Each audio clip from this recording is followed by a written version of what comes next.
من لساني يفقهوا قولي وبيسر ولا تعسر وتمم بالخير. ಸರ್ವಸ್ತುತಿಯು ಸರ್ವಲೋಕಗಳ ಒಡೆಯನಾದ ಆ ಏಕೈಕ ಸೃಷ್ಟಿಕರ್ತನಿಗೆ ಮೀಸಲು. ಅವನೇ ನನ್ನ ನಿಮ್ಮ ಸಕಲ ಜಗತ್ತಿನ ಸಕಲ ಚರಾಚರಗಳ ಏಕೈಕ ಒಡೆಯ, ಅಧಿಪತಿ, ಆಜ್ಞಾಧಿಕಾರಿ, ಸಂರಕ್ಷಕ ಮತ್ತು ಅನ್ನದಾತ. ಅವನ ಕೋಟಿ ಕೋಟಿ ಅನುಗ್ರಹಗಳು ಸದಾ ವರ್ಷಿಸುತ್ತಿರಲಿ.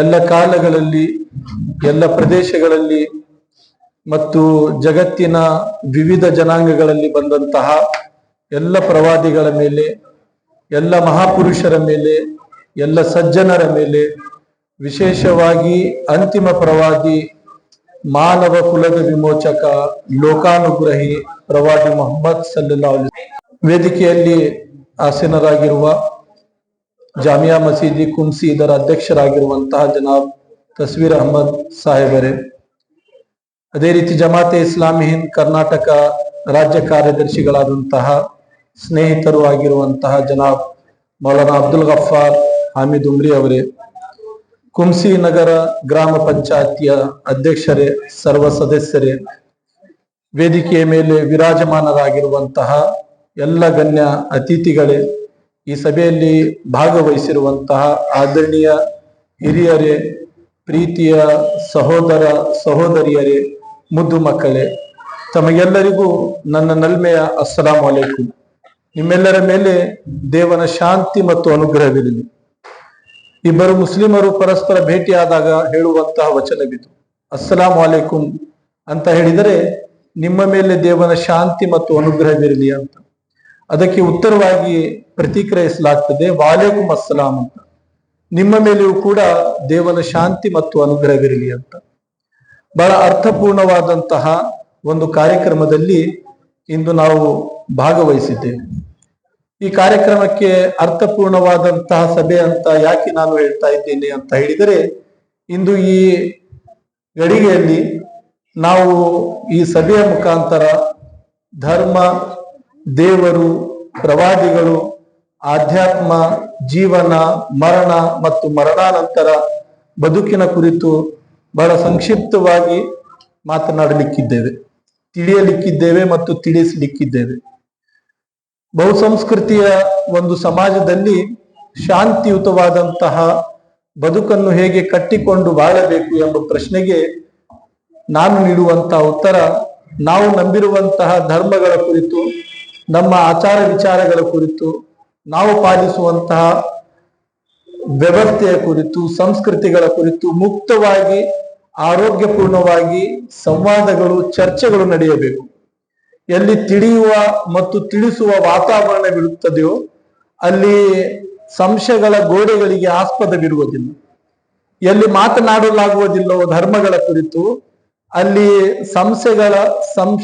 ಸಂಶಯಗಳ ಗೋಡೆಗಳು ನಿರ್ಮಾಣಗೊಳ್ಳುತ್ತವೆ. ಆದ್ದರಿಂದ ಇಂದು ನಾವು ಅನೇಕ ವಿಷಯಗಳ ಕುರಿತು ಚರ್ಚಿಸುತ್ತೇವೆ. ರಾಜಕೀಯ ಆಗುಹೋಗುಗಳ ಕುರಿತು ಚರ್ಚಿಸುತ್ತೇವೆ, ಕೈಗಾರಿಕಾ ಬೆಳವಣಿಗೆಯ ಕುರಿತು ಮಾತನಾಡುತ್ತೇವೆ.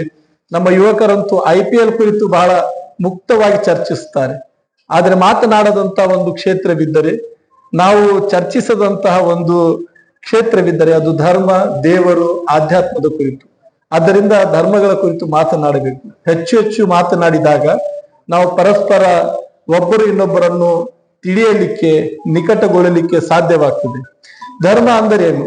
ಧರ್ಮ ಅಂತ ಹೇಳಿದರೆ ಹೃದಯಗಳ ನಡುವೆ ಗೋಡೆಯನ್ನು ಕಟ್ಟುವಂತಹದಲ್ಲ.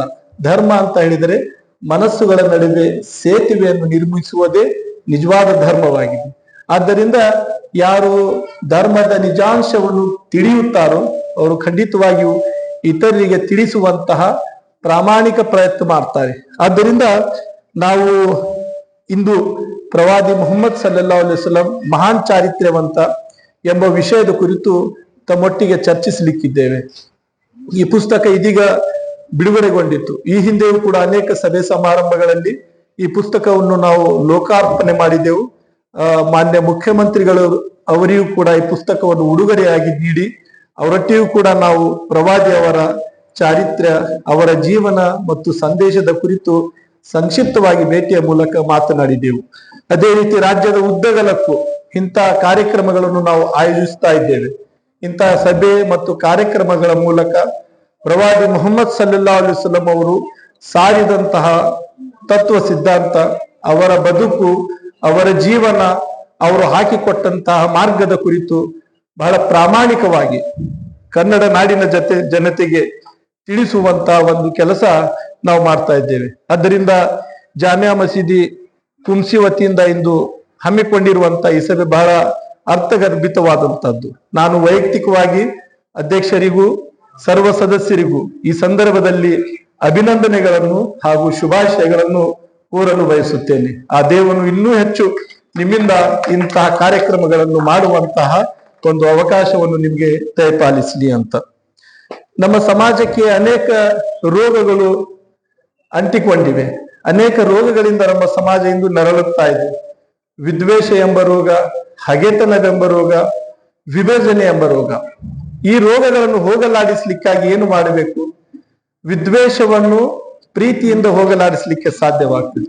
ಯಾವ ರೀತಿ ಬೆಂಕಿಯನ್ನು ಬೆಂಕಿಯಿಂದ ನಂದಿಸ್ಲಿಕ್ಕೆ ಸಾಧ್ಯವಿಲ್ಲವೋ, ಯಾವ ರೀತಿ ಕತ್ತಲನ್ನು ಕತ್ತಲಿನಿಂದ ದೂರೀಕರಿಸಲಿಕ್ಕೆ ಸಾಧ್ಯವಿಲ್ಲವೋ, ಬೆಂಕಿಯನ್ನು ನಂದಿಸಬೇಕಾದರೆ ನೀರಿನ ಅಗತ್ಯವಿದೆ. ಕತ್ತಲನ್ನು ದೂರ ಮಾಡಬೇಕಾದ್ರೆ ಬೆಳಕಿನ ಅಗತ್ಯವಿದೆ. ಅದೇ ರೀತಿ ದ್ವೇಷವನ್ನು ಅಳಿಸಿ ಹಾಕಲಿಕ್ಕೆ ಪ್ರೀತಿಯ ಅಗತ್ಯವಿದೆ. ಹಗೆತನವನ್ನು ಕೊನೆಗಾಣಿಸಲಿಕ್ಕಾಗಿ ಸಂಯಮ ಮತ್ತು ಔದಾರ್ಯದ ಅಗತ್ಯವಿದೆ. ವಿಭಜನೆಯ ಸಿದ್ಧಾಂತವನ್ನು ವಿಭಜನೆಯ ಚಿಂತನೆಯನ್ನು ನಾವು ಏಕತೆಯ ಮಾರ್ಗದರ್ಶನದ ಮೂಲಕ ಅದನ್ನು ಕೊನೆಗಾಣಿಸಲಿಕ್ಕೆ ಸಾಧ್ಯವಿದೆ. ಒಮನ್ ತಸ್ತವಿಲ ಹಸನತು ವಲ ಸಯ್ಯ ಅಂತ ಕುರಾನ್ ಹೇಳ್ತದೆ. ಒಳಿತು ಮತ್ತು ಕೆಡುಕು ಎಂದೂ ಸರಿ ಸಮಾನವಲ್ಲ. ಇದು ಫಾ ಬಿಲ್ಲತಿ ಹಿಯ ಅಹಸನ್. ನೀವು ಕೆಡುಕನ್ನು ಅತ್ಯುತ್ತಮ ಒಳಿತಿನ ಮೂಲಕ ದೂರೀಕರಿಸಿ, ಆಗ ನಿಮ್ಮ ಶತ್ರು ಕೂಡ ಆಪ್ತ ಮಿತ್ರನಾಗುವುದನ್ನು ನೀವು ಕಾಣುವಿರಿ ಅಂತ. ನಮ್ಮಲ್ಲಿ ಗೊಂದಲವಿದೆ. ಯಾರು ಕಡೀರಿ ಕೊಲ್ಲಿರಿ ಅಂತ ಬೆಂಕಿ ಉಗುಳ ಭಾಷಣ ಮಾಡ್ತಾರೋ ಅವರಿಗೆ ನಾವು ಶೂರ ಧೈರ್ಯವಂತ ಅಂತ ಹೇಳ್ತೀವಿ. ನಿಜವಾಗಿ ಹಾಗೆಲ್ಲ ಮಾತನಾಡುವುದಕ್ಕೆ ದೊಡ್ಡ ಧೈರ್ಯ ಬೇಕಾಗಿಲ್ಲ. ಮನುಷ್ಯ ಮೂರ್ಖನಾಗಿದ್ದರೆ ಸಾಕು ಆ ರೀತಿ ಮಾತನಾಡಲಿಕ್ಕೆ ಸಾಧ್ಯವಾಗ್ತದೆ. ಶಾಂತಿ ಬೇಕು, ಜಗಳವಾಡಬಾರದು, ಜಗಳಕ್ಕೆ ಬಂದರೂ ನಾವು ಶಾಂತಿಯನ್ನು ಪಾಲಿಸುತ್ತೇವೆ ಅಂತ ಹೇಳಲಿಕ್ಕೆ ಅದಕ್ಕೆ ತುಂಬಾ ಧೈರ್ಯ ಬೇಕು. ಆ ಧೈರ್ಯವನ್ನು ಇಂದು ನಾವು ಸಾರ್ವತ್ರಿಕಗೊಳಿಸಬೇಕಾದಂತಹ ಅಗತ್ಯವಿದೆ. ಒಂದು ವಚನದಲ್ಲಿ ಪ್ರವಾದಿಯವರು ಹೇಳ್ತಾರೆ, ಕುಸ್ತಿ ಪಂದ್ಯಾಟದಲ್ಲಿ ತನ್ನ ಎದುರಾಳಿಯನ್ನು ಕೆಡವಿ ಹಾಕಿದವನು ಬಲಶಾಲಿ ಅಲ್ಲ, ಬದಲಾಗಿ ಕೋಪ ಬಂದಾಗ ತನ್ನನ್ನು ನಿಯಂತ್ರಿಸಿಕೊಂಡವನೇ ನಿಜವಾಗಿ ಬಲಶಾಲಿಯಾಗಿದ್ದಾನೆ ಅಂತ. ಮತ್ತು ಪವಿತ್ರ ಕುರಾನ್ ಹೇಳ್ತಿದೆ, ಅಲ್ಲಾಹನಿಗೆ ನಿಕಟರಾಗಿರುವ ದಾಸರ ಗುಣಲಕ್ಷಣ ಏನು ಅಂತ. ಅವರು ಏನ್ ಮಾಡ್ತಾರೆ ಅಂತ, ಅವರಿಗೆ ಸಂಕಷ್ಟವಿರಲಿ ಅಥವಾ ಸಮೃದ್ಧಿ ಇರಲಿ, ಎಲ್ಲ ಸ್ಥಿತಿಯಲ್ಲಿಯೂ ಕೂಡ ದೇವ ಮಾರ್ಗದಲ್ಲಿ ಅವರು ತಮ್ಮ ಸಂಪತ್ತನ್ನು ಖರ್ಚು ಮಾಡುತ್ತಾರೆ. ಮತ್ತೇನ್ ಮಾಡ್ತಾರೆ? ಕೋಪವನ್ನು ನುಂಗಿಕೊಳ್ತಾರೆ. ಮತ್ತೆ ಮೂರನೇ ಕೆಲಸ ಏನ್ ಮಾಡ್ತಾರೆ ಅಂತ ಹೇಳಿದರೆ, ಅವರು ಜನರನ್ನು ಕ್ಷಮಿಸಿ ಬಿಡುತ್ತಾರೆ ಅಂತ. ಒಮ್ಮೆ ಒಬ್ಬ ಅಲ್ಲಾಹನ ಪ್ರವಾದಿಯ ಸಂಗಾತಿಗಳು ಬಂದು ಕೇಳ್ತಾರೆ, ನನಗೆ ಉಪದೇಶ ಮಾಡಿ ಪ್ರವಾದಿಯವರೇ ಅಂತ. ಆಗ ಪ್ರವಾದಿಯವರು ಹೇಳ್ತಾರೆ, ಸಿಲ್ಮನ್ ಕಥಾ, ಯಾರು ನಿನ್ನೊಂದಿಗೆ ಸಂಬಂಧವನ್ನು ಕಡಿದುಕೊಳ್ಳುತ್ತಾರೋ ನೀನು ಏನು ಮಾಡಬೇಕು ಅಂತ ಹೇಳಿದರೆ ಅವರೊಂದಿಗೆ ಸಂಬಂಧವನ್ನು ಜೋಡಿಸಿಕೊಳ್ಳಬೇಕು. ವಾತಿಮನ್ ಹರ್ಮಕ್, ಯಾರು ನಿನಗೆ ನೀಡುವುದಿಲ್ಲವೋ ನೀನು ಏನು ಮಾಡಬೇಕು? ಅವರಿಗೆ ನೀಡಬೇಕು ಅಂತ. ಮತ್ತು ಯಾರಾದ್ರೂ ನಿನ್ನ ಮೇಲೆ ಅನ್ಯಾಯ ಎಸಗಿದರೆ, ನಿನ್ನ ಮೇಲೆ ದೌರ್ಜನ್ಯ ಎಸಗಿದರೆ, ನಿನ್ನನ್ನು ಪೀಡಿಸಿದರೆ ನೀನೇನು ಮಾಡಬೇಕು? ಅವನನ್ನು ಕ್ಷಮಿಸಿ ಬಿಡಬೇಕು ಅಂತ. ಒಮ್ಮೆ ಒಬ್ಬ ವ್ಯಕ್ತಿ ಬಂದು ಪ್ರವಾದಿಯವರಲ್ಲಿ ಕೇಳ್ತಾರೆ, ಪ್ರವಾದಿಯವರೇ, ನನ್ನ ನೆರೆಯವನು ನನಗೆ ತುಂಬಾ ಕಿರುಕುಳ ಕೊಡ್ತಾನೆ, ನಾನೇನ್ ಮಾಡ್ಲಿ ಅಂತ. ಆಗ ಪ್ರವಾದಿಯರು ಹೇಳ್ತಾರೆ, ನೀನು ಅವನನ್ನು ಕ್ಷಮಿಸಿ ಬಿಡುವ ಅಂತ. ಮತ್ತೆ ಕೇಳ್ತಾನೆ, ಎಷ್ಟು ಬಾರಿ ನಾನು ಕ್ಷಮಿಸಬೇಕು? ಪ್ರವಾದಿಯರು ಹೇಳ್ತಾರೆ, ಕನಿಷ್ಠ 70 ಬಾರಿ ನೀನು ಅವನನ್ನು ಕ್ಷಮಿಸಿ ಬಿಡುವ ಅಂತ.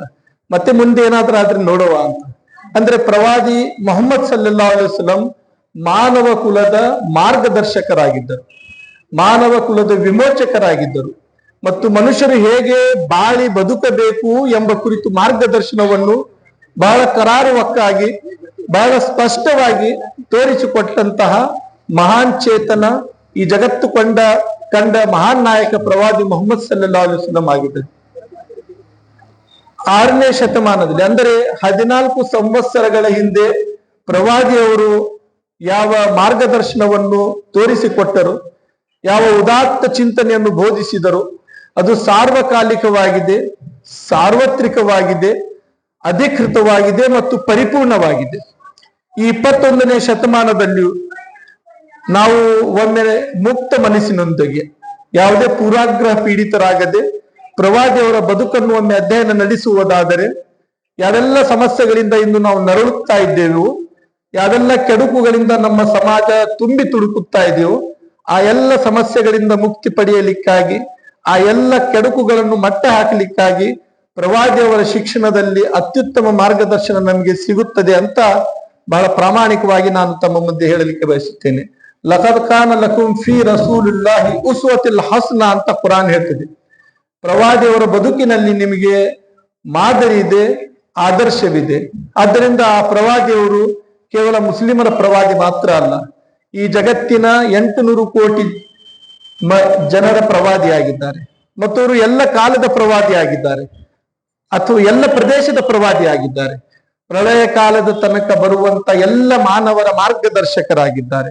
ಆದ್ದರಿಂದ ಅವರ ಬಹಳ ದೊಡ್ಡ ಸಾಧನೆ ಯಾವುದು ಅಂತ ಹೇಳಿದರೆ, ಪ್ರವಾದಿಯವರು ದೇವರಾಗಲಿಲ್ಲ, ಮನುಷ್ಯರಾಗಿಯೇ ಉಳಿದದ್ದು ಅಂತ. ಈ ಜಗತ್ತಿನಲ್ಲಿ ಯಾರೆಲ್ಲ ದಾರ್ಶನಿಕರು ದೇವರನ್ನು ಪರಿಚಯಿಸಲಿಕ್ಕೆ ಬಂದಿದ್ದರೋ ಅವರನ್ನೆಲ್ಲ ನಾವು ದೇವರಾಗಿಸಿ ಬಿಟ್ಟೆವು. ಯಾರು ದೇವರನ್ನು ಪರಿಚಯಿಸಲಿಕ್ಕೆ ಬಂದಿದ್ದರೋ ಅವರನ್ನು ದೇವರಾಗಿಸಿ ಬಿಟ್ಟಿದ್ದೆವು. ಅದರಲ್ಲಿ ನಮ್ಮ ಸ್ವಾರ್ಥವಿದೆ. ಏನು ಅಂತ ಹೇಳಿದರೆ, ಆ ಕೆಲಸ ಅವರು ಮಾಡಿದರು, ನಮಗೆ ಮಾಡಲಿಕ್ಕೆ ಆಗುವುದಿಲ್ಲ. ಯಾಕೆ ಅಂತ ಹೇಳಿದ್ರೆ ಅವರು ದೇವರು, ನಾವು ಮನುಷ್ಯರು ಅಂತ. ಅಂದ್ರೆ ಪ್ರವಾದಿಯವರು ಹೇಳಿದರು, ಕುರಾನ್ ಅವರ ಮೂಲಕ ಹೇಳಿಸಿತು, ನೀವು ಹೇಳಬೇಕು ಜನರಿಗೆ. ಯಾವುದನ್ನು ಹೇಳಬೇಕು? ನೀವು ಒಬ್ಬ ಮನುಷ್ಯರು ಅಂತ ಹೇಳಬೇಕು ಅಂತ. ಕುಲ್ ಇನ್ನಮಾ ಅನ ಬಶರು ಮಿಸ್ಲುಕುಂ ಯೂಹಾ ಇಲಯ್ಯ ಅನ್ನಮಾ ಇಲಾಹುಕುಂ ಇಲಾಹು ವಾಹಿದ್. ಪ್ರವಾದಿಯವರು ಹೇಳಿರಿ, ನಾನು ನಿಮ್ಮಂತೆ ಇರುವಂತ ಒಬ್ಬ ಮನುಷ್ಯನು ಮಾತ್ರ. ಒಬ್ಬ ಮನುಷ್ಯ ಮಾತ್ರ ಇನ್ನೊಬ್ಬ ಮನುಷ್ಯನಿಗೆ ಮಾರ್ಗದರ್ಶನ, ಆದರ್ಶವಾಗಲಿಕ್ಕೆ ಸಾಧ್ಯವಿದೆ. ನನಗೂ ಮತ್ತು ನಿಮಗೂ ಇರುವಂತ ವ್ಯತ್ಯಾಸ, ಪ್ರವಾದಿಯರು ಹೇಳ್ತಾರೆ, ನನ್ನ ಮೇಲೆ ನೇರವಾಗಿ ದಿವ್ಯವಾಣಿ ಅವತೀರ್ಣಗೊಳ್ಳುತ್ತದೆ. ದೇವನ ಮೂಲಕ, ಪರಿಪಾಲಕನ ಮೂಲಕ, ಸೃಷ್ಟಿಕರ್ತನ ಮೂಲಕ, ಜಗದೊಡೆಯನ ಮೂಲಕ ನೇರವಾಗಿ ದಿವ್ಯವಾಣಿ ಅವತೀರ್ಣಗೊಳ್ಳುತ್ತದೆ. ನಿಮ್ಮ ದೇವನು ಏಕಮಾತ್ರ ದೇವನೆಂದು ಆ ದಿವ್ಯವಾಣಿ ಯಥಾವತ್ತಾಗಿ ನಾನು ನಿಮಗೆ ತಲುಪಿಸುತ್ತೇನೆ ಅಂತ. ಅಷ್ಟು ಮಾತ್ರ ನನಗೂ ಮತ್ತು ನಿಮಗೂ ಇರುವಂತ ವ್ಯತ್ಯಾಸ ಅಂತ ಪ್ರವಾದಿ ಹೇಳಿದರು. ಪ್ರವಾದಿಯವರು ದೇವ ಅಂಶ ಸಂಭೂತರಾಗಿರಲಿಲ್ಲ, ದೇವನ ಅವತಾರರಾಗಿರಲಿಲ್ಲ, ದೇವನ ಮಗನಾಗಿರಲಿಲ್ಲ, ಅಥವಾ ಅತಿ ಮಾನವರಾಗಿರಲಿಲ್ಲ. ಎಲ್ಲಿಯ ತನಕ ಅಂತ ಹೇಳಿದ್ರೆ ಅವ್ರ ಬದುಕು ಎಷ್ಟು ಸರಳವಾಗಿತ್ತು, ಎಷ್ಟು ಅವರು ಸರಳ ಬದುಕು ತೋರಿಸಿದರು ಅಂತ ಒಂದು ಪುಸ್ತಕದಲ್ಲಿ ನಾನು ಓದ್ತಾ ಇದ್ದೆ, ಶಾಂತಿ ಪ್ರಕಾಶನದ್ದು ಲೇಖ. ಇದು ಈ ಹಿಂದೆ ಪ್ರಕಟಗೊಳಿಸಿದೆವು ನಾವು. ಆ ಪುಸ್ತಕದಲ್ಲಿ ಈ ನಾಡಿನ ಖ್ಯಾತ ಬರಹಗಾರರು ಬರೆಯುತ್ತಾರೆ, ಲಕ್ಷಾಂತರ ಅನುಯಾಯಿಗಳ ನಾಯಕರಾದ ಬಳಿಕವೂ ಪ್ರವಾದಿ ಮುಹಮ್ಮದ್ ಸಲ್ಲಲ್ಲಾಹು ಅಲೈಹಿ ವಸಲ್ಲಂ ತಮಗಾಗಿ ಒಂದು ಅರಮನೆಯನ್ನು ಕಟ್ಟಿಸಲಿಲ್ಲ. ಮಾತ್ರವಲ್ಲ, ಮಕ್ಕಾ ಮತ್ತು ಮದೀನಾದ ಶ್ರೀಮಂತರು ವಾಸಿಸುವಂತಹ ಒಂದು ದೊಡ್ಡ ಮನೆಯನ್ನು ಕೂಡ ಅವರು ನಿರ್ಮಿಸಲಿಲ್ಲ. ಅವರು ಸದಾ ಗುಡಿಸಲು ನಿವಾಸಿಯಾಗಿದ್ದರು. ಎಲ್ಲಿಯ ತನಕ ಅಂತ ಹೇಳಿದ್ರೆ, ಅವರು ರಾಜ ಮಹಾರಾಜರು ಧರಿಸುವಂತಹ ದುಬಾರಿ ಉಡುಗೆಯನ್ನು ಧರಿಸುತ್ತಿರಲಿಲ್ಲ. ಮಾತ್ರವಲ್ಲ, 4 ಜನರ ಮಧ್ಯೆ ಎದ್ದು ಕಾಣುವಂತ ಉಡುಗೆಯನ್ನು ಪ್ರವಾದಿಯವರು ಎಂದು ಧರಿಸಲಿಲ್ಲ. ಅವರ ಉಡುಗೆ ತೀರಾ ಸರಳ ಮತ್ತು ಸಾಮಾನ್ಯವಾಗಿರುತ್ತಿತ್ತು. ಹಲವೊಮ್ಮೆ ಅವರ ನಿಲುವಂಗಿಯಲ್ಲಿ ತೇಪೆಗಳು ಇರ್ತಿದ್ದವು. ಒಂದು ದಿನದ ಆಹಾರವನ್ನು ಕೂಡ ಅವರು ತಮ್ಮ ಮನೆಯಲ್ಲಿ ಸಂಗ್ರಹಿಸಿಡುತ್ತಿರಲಿಲ್ಲ. ಯಾವುದೇ ಹೊತ್ತು ತಮ್ಮ ಬಳಿ ಆ ಹೊತ್ತಿನ ಅಗತ್ಯಕ್ಕಿಂತ ಹೆಚ್ಚಿನ ಆಹಾರವಿದ್ದರೆ ಅದನ್ನು ಪ್ರವಾದಿಯವರು ಬಡವರು, ನಿರ್ಗತಿಕರಲ್ಲಿ, ಅನಾಥರಲ್ಲಿ ಹಂಚಿಬಿಡುತ್ತಿದ್ದರು. ಅವರ ಪತ್ನಿ ಹಜರತ್ ಆಯಿಷಾ ರಜಿಯಲ್ಲಾಹು ತಾಲಾ ಹೇಳ್ತಾರೆ, ಅದೆಷ್ಟೋ ಬಾರಿ ರಾತ್ರಿಯ ವೇಳೆ ಪ್ರವಾದಿಯವರು ಮತ್ತು ನಾವು ಆಹಾರವಿಲ್ಲದೆ ಹಸಿದು ಮಲಗಿದ್ದುಂಟು ಅಂತ. ಪ್ರವಾದಿಯವರಿಗೆ ಒಂದು ಸಿಂಹಾಸನ ಅಂತ ಇರಲಿಲ್ಲ, ಅವರೆಂದೂ ಕಿರೀಟ ಧರಿಸಲಿಲ್ಲ. ಎಲ್ಲಿಯ ತನಕ ಅಂತ ಹೇಳಿದರೆ, ಒಂದು ಸಭೆಯಲ್ಲಿ ಪ್ರವಾದಿಗಳು ಆಗಮಿಸಿದಾಗ ಜನರು ಎದ್ದು ನಿಲ್ಲುವುದನ್ನು ಕೂಡ ಅವರು ಇಷ್ಟಪಡುತ್ತಿರಲಿಲ್ಲ ಅಂತ. ಪ್ರವಾದಿಯವರು ಅಷ್ಟು ಸರಳತೆಯ ಸಾಕಾರ ಮೂರ್ತಿಯಾಗಿದ್ದರು. ಮತ್ತು ಯಾವುದನ್ನೆಲ್ಲ ಅವರು ಬೋಧಿಸಿದರೋ ಚಾಚು ತಪ್ಪದೆ ತಮ್ಮ ಬದುಕಿನಲ್ಲಿ ಅದನ್ನು ಅನುಷ್ಠಾನಗೊಳಿಸಿ ತೋರಿಸಿದರು. ಸಮಾನತೆಯ ಹರಿಕಾರರಾಗಿದ್ದರು ಪ್ರವಾದಿಯವರು. ಒಂದು ಕಡೆ ಹೇಳ್ತಾರೆ ಪ್ರವಾದಿಯವರು, ಅರಬನಿಗೆ ಅರ್ಬೇತನಿಗಿಂತ, ಬಿಳಿಯನಿಗೆ ಕರಿಯನ ಮೇಲೆ, ಶ್ರೀಮಂತನಿಗೆ ಬಡವನ ಮೇಲೆ ಯಾವುದೇ ಶ್ರೇಷ್ಠತೆ ಇಲ್ಲ. ಕುಲ್ಲುಕುಮ್ಮಿನ ಆದಮ ಆದಮ ಮಿನ್ ತುರಾಬ್, ನೀವೆಲ್ಲರೂ ಆದಮನ ಮಕ್ಕಳು, ಆದಮನಾದರೂ ಮಣ್ಣಿನಿಂದ ಸೃಷ್ಟಿಸಲ್ಪಟ್ಟಿದ್ದಾರೆ ಅಂತ ಹೇಳ್ತಾರೆ.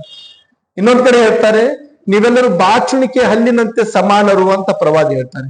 ಅದನ್ನು ಪ್ರಾಯೋಗಿಕವಾಗಿ ನೀವು ನೋಡಬಹುದು. ನಮಾಜಿನ ವೇಳೆ ಕರಿಯರಿರಲಿ, ಬಿಳಿಯರಿರಲಿ, ಶ್ರೀಮಂತನಿರಲಿ, ಬಡವನಿರಲಿ, ಓದು ಬರಹ ಬಲ್ಲವನಿರಲಿ, ಅನಕ್ಷರಸ್ಥನಿರಲಿ, ಎಲ್ಲರೂ ಕೂಡ ಸಮಾನವಾಗಿ ಭುಜಕ್ಕೆ ಭುಜ ತಾಗಿಸಿ ನಮಾಜಿನಲ್ಲಿ ನಿಲ್ತಾರೆ.